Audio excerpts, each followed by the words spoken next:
Alright, you guys, we are now on chapter 6, and definitely check out chapter 5 if you have not, because it was a very interesting chapter. It was talking about modelizers, so that was pretty fun. Now we're going to talk about chapter 6, which is New York's Last Seduction, Loving Mr. Big. Now, Mr. Big is one of the big characters, especially if you watch the TV series.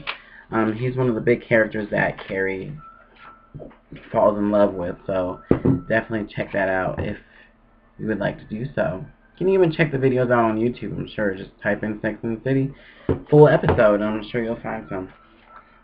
Alright, so this is chapter 6, New York's Last Seduction, Loving Mr. Big. A 40-ish movie producer I'll call Samantha Jones walked into Brewery Bar, and as usual, we all looked up to see whom she was with. Now, Samantha Jones is another character from the Sex and the City show that they're introducing. They already introduced Carrie, Charlotte, and now they're doing Samantha Jones, which Samantha is technically the slut of the group. So, that's who Samantha Jones is. She's another big character. As usual, we all looked up to see who she was with. Samantha was always with at least 4 men, and the game was to pick out which one was her lover. Of course, it wasn't really much of a game, because the boyfriend was too easy to spot.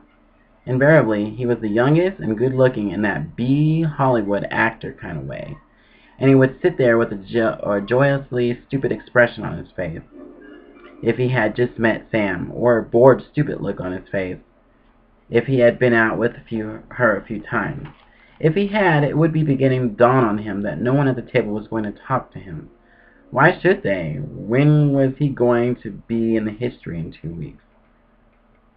We all admired Sam. First of all, it's not that easy to get 25-year-old guys when you're in your early 40s. Second, Sam is a New York inspiration, because if you're a successful single woman in this city, you have 2 choices. You can beat your head against the wall trying to find a relationship, or you can say, screw it, and just go out and have sex like a man. Thus, Sam.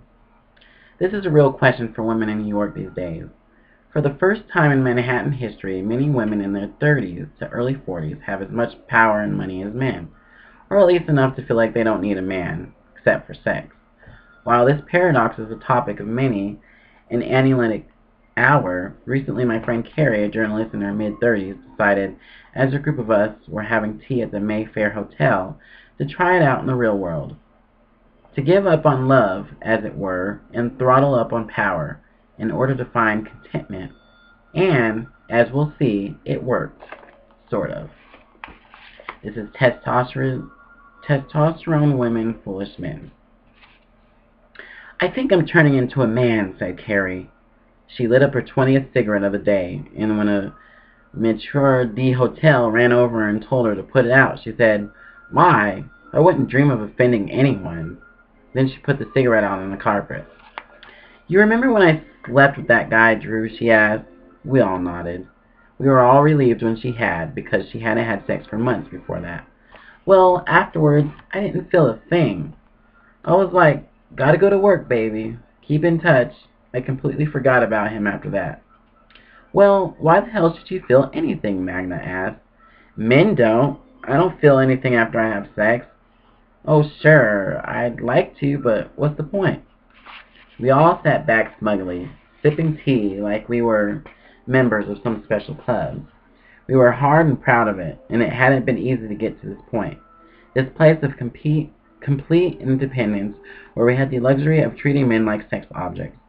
It had taken hard work, loneliness, and the realization that, since there might never be anyone there for you, you had to take care of yourself in every sense of the word. Well, I guess it's a lot of scar tissue, I said. All those men who end up disappointing you. After a while, you don't even want to have feelings anymore. You just want to get on with your life. I think it's hormones, said Carrie. The other day, I was in the salon getting a deep conditioning treatment because there's always telling me my hair is going to break off. And I read in Cosmo about male testosterone in women. This study found that women who have high levels of testosterone are more aggressive, successful, have more sex partners, and are less likely to get married.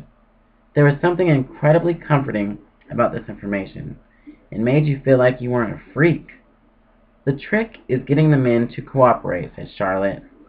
Men in this city fail on both counts, said Magna. They don't want to have a relationship, but as soon as you're the only one, or but as soon as you only want them for sex, they don't like it. They can't just perform the way they're supposed to. Have you ever called a guy at midnight and said, I want to come over, and had him say yes? Carrie asked. The problem is that sex doesn't stay done, said Charlotte. She had a name for men who were fantastic lovers, sex gods. But even when she was having trouble, her most recent conquest was a poet who was terrific in bed, but who, she said, kept wanting me to go to dinner with him and go through all the chit-chat. He'd recently stopped calling.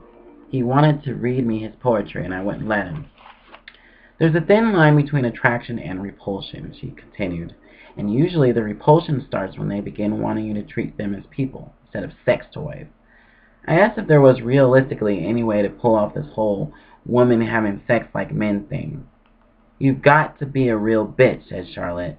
Either that, or you've got to be incredibly sweet and nice. We fall through the cracks. It confuses men. It's too late for sweet, said Carrie. Then I guess you're just gonna have to become a bitch, Magna said. But there's one thing you forgot. What? Falling in love. I don't think so, Carrie said. She leaned back in her chair. She was wearing jeans and old, yes, St. Laurent jacket. She sat like a man, legs apart. I'm going to do it. I'm going to become a real bitch. We looked at her and laughed. What's wrong, she asked. You're already a bitch. Meeting Mr. Big. As part of her research, Carrie went to see The Last Seduction at 3 in the afternoon. She had heard that the movie portrayed a woman who, in pursuit of money and hot sex and absolute control, uses and abuses the man she meets, and never has a regret or one of those expected. Oh my God, what have I done? Emphasizes. Carrie never goes to movies. She has a wasp-a mother who told her that the only poor people with sick kids send their kids to the movie theater, so it was a big deal for her. She got to the theater late, and when the ticket taker told her the movie had already started, she said, Fuck you! I'm here for research. You don't think I'd actually go see this movie, do you? When Carrie came out, she kept thinking about the scene where Linda Florentino picks up the man in the bar and has sex with him in the parking lot, gripping a chain-link fence. Was that what it was all about? Carrie bought out 2 pairs of strappy sandals and got her hair cut off. On a Sunday evening, Carrie went to a cocktail party thrown by the designer Jupe. One of those parties that should be in a movie, with everyone crowded in and the gay boys so lively. Even though Carrie had to work the next day, she knew she'd eventually had too many drinks and go home too late. Carrie doesn't like to go home at night, and she doesn't like to go to sleep. Mr. Jupe cleverly ran out of champagne halfway through the party, and people were banging on the kitchen door and begging the waiters for a glass of wine. A man walked by with a cigar in his mouth, and one of the men Carrie was talking to said, Oh, who is that again? He looks like a younger, better-looking Ron Perelman. I know who it is, Carrie said. Who? Mr. Big. I knew that. I always get Mr. Big and Parallel Man mixed up.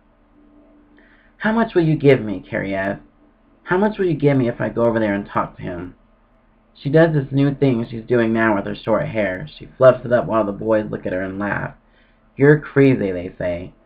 Carrie had seen Mr. Big once before, but she didn't think he'd remember her. She was in the office where he works sometimes, and Inside Edition was interviewing her about something she wrote about chihuahuas. Mr. Big came in and started talking to the cameraman about how chihuahuas were all over Paris, and Carrie leaned over and tightened the lace on her boot. At the party, Mr. Big was sitting on the radiator in the living room. Hi, Carrie said. Remember me? She could tell by his eyes that he had no idea who she was, and she wondered if he was going to panic.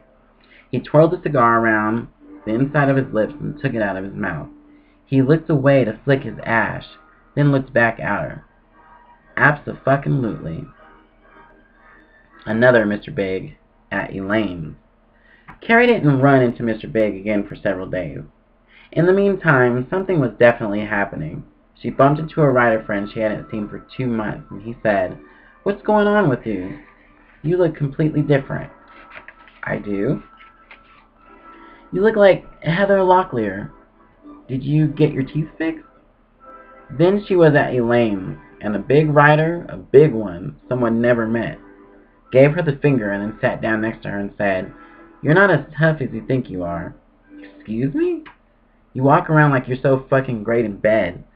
She wanted to say, "I do," but instead she laughed and said, "Well, maybe I am." He lit her cigarette.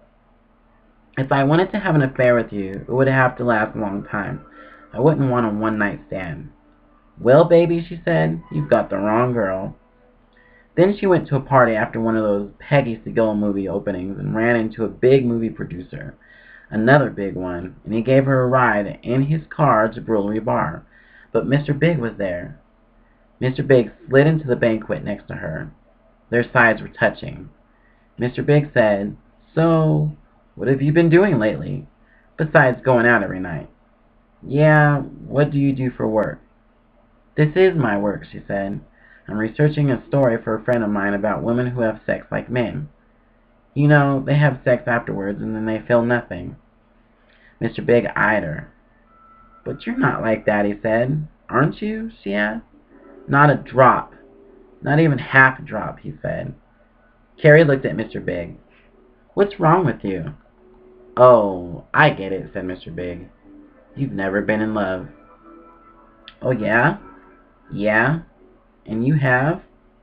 "Abso-fucking-lutely." They went back to his apartment. Mr. Big opened a bottle of Cristal champagne. Carrie was laughing and carrying on, and then she said, "I have to go. It's 4 a.m. He said, he stood up, "I'm not going to let you go home now." He gave her a t-shirt and boxer shorts. He went into the bathroom while she changed. She got into the bed and lay back against the down pillows. She closed her eyes. His bed was so comfortable. It was the most comfortable bed she'd ever been in her life. When he came back into the bedroom, she was sound asleep. Alright, you guys, that is the end of chapter 6. And that's very interesting. So now they're talking about more about Carrie. Now, Carrie, in the actual TV series, was basically the main character. You know, there's Charlotte, Samantha, Carrie, and Miranda. We haven't met Miranda yet, but we will. They only talked a little bit about Charlotte and a little bit about Samantha, but the characters are slowly being introduced. But now, Mr. Big is the person that Carrie basically fell in love with. And in the actual TV series, her and Mr. Big were very wishy-washy, so we're going to find out if that's the same in this book. But in order to find out, you guys have to stay tuned to the Sex and the City series. Alright, you guys, thank you so much for watching, and I will definitely talk to you guys soon. Holla back.